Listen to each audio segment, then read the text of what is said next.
ಸಂಬರ್ಗಿ ಗ್ರಾಮದಿಂದ ಈಕೆ ಮೊದಲ ನೌಕಾಯೋಧೆ. ಬಡ ರೈತನ ಮಗಳು ಸೇರಿದ್ಲು ಇಂಡಿಯನ್ ನೇವಿ. ಸಂಬರ್ಗಿ ಗ್ರಾಮದ 5 ಬಡ ಕುಟುಂಬದ ಮಕ್ಕಳು ಅಗ್ನಿವೀರ ಹುದ್ದೆಗೆ ಆಯ್ಕೆ.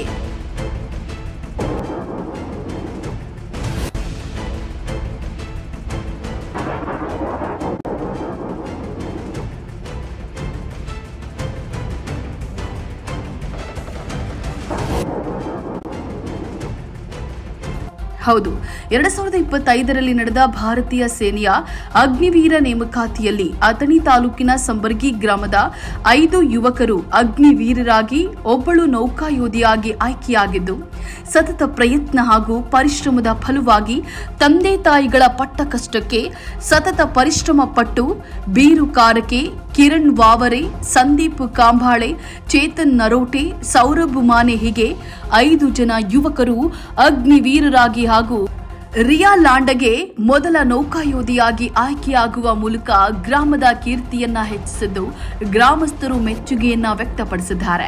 ಇಂಡಿಯನ್ ನೇವಿ ಸೇರಿದಂತೆ ಭಾರತೀಯ ಸೇನೆಗೆ ಆಯ್ಕೆಯಾದ ಒಟ್ಟು 6 ಜನರಿಗೆ ಗ್ರಾಮಸ್ಥರು ಹಾಗೂ ಮಾಜಿ ಸೈನಿಕರ ಸಂಘ ಸಂಬರ್ಗಿ ಪದಾಧಿಕಾರಿಗಳು ಆಯ್ಕೆಯಾದ 6 ಜನ ವೀರ ಯೋಧರಿಗೆ ಆತಿಥ್ಯದ ಸನ್ಮಾನ ಕಾರ್ಯಕ್ರಮವನ್ನು ಏರ್ಪಡಿಸಿ ಯುವ ಪೀಳಿಗೆಗಳಿಗೆ ಇವರ ಆಯ್ಕೆ ಪ್ರೇರಣೆಯಾಗಲಿ ಅಂತ ಹೇಳಿ ಅಭಿಮತವನ್ನ ವ್ಯಕ್ತಪಡಿಸಿದ್ದಾರೆ.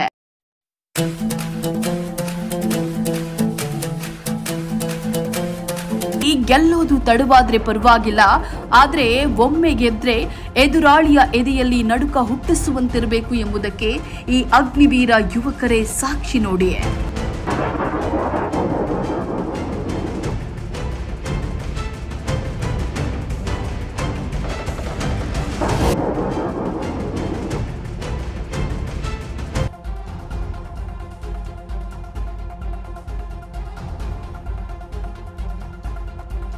उमेश कोळी, UK9 न्यूज कन्नड, चिकोडी. विद्यार्थिनीचा समाजाने आदर्श घ्यावा. तिला स्वतःला केस विचारायला येत नव्हती, सत्य परिस्थिती होती की नाही बघा. मग आई वडील सोडलं तर आई वडिलांचं कर्तव्य कोण करत असतं? शिक्षक करत असतात. त्या मुलाच्या परिस्थितीची जाणीव शिक्षकांना होत असते. मग त्या विद्यार्थ्यांना कशा पद्धतीने सांभाळून घ्यायचं ते शिक्षक वर्ग करत असतात. त्याचा अनुभव तिला स्वतःला पण आलेला.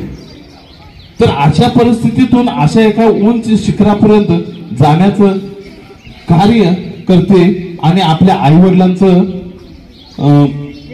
नाव उज्ज्वल करते, आपल्या गावाचं नाव उज्ज्वल करते. खरोखर या संबर्गीच्या सुकन्येस माझा मुजरा.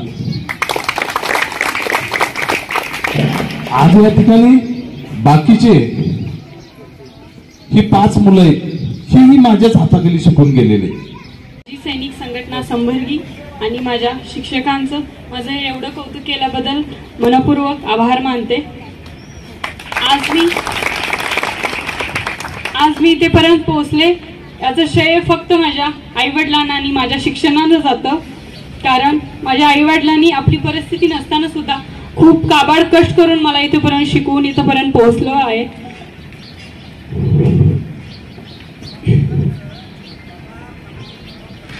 त्यांनी मला आजपर्यंत इतका सपोर्ट केला की सगळं म्हणजे माझं शिक्षणासाठी खूप सपोर्ट केला त्यांनी, म्हणून मी आज इथे तुमच्या समोर उभी आहे.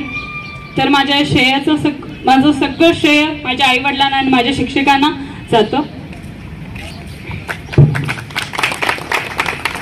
मी माझं शालेय शिक्षण इथेच याच गावात पूर्ण केले. स्वस्थ प्रजाप्रभुत्वಕ್ಕಾಗಿ ನಮ್ಮ ಧ್ವನಿ.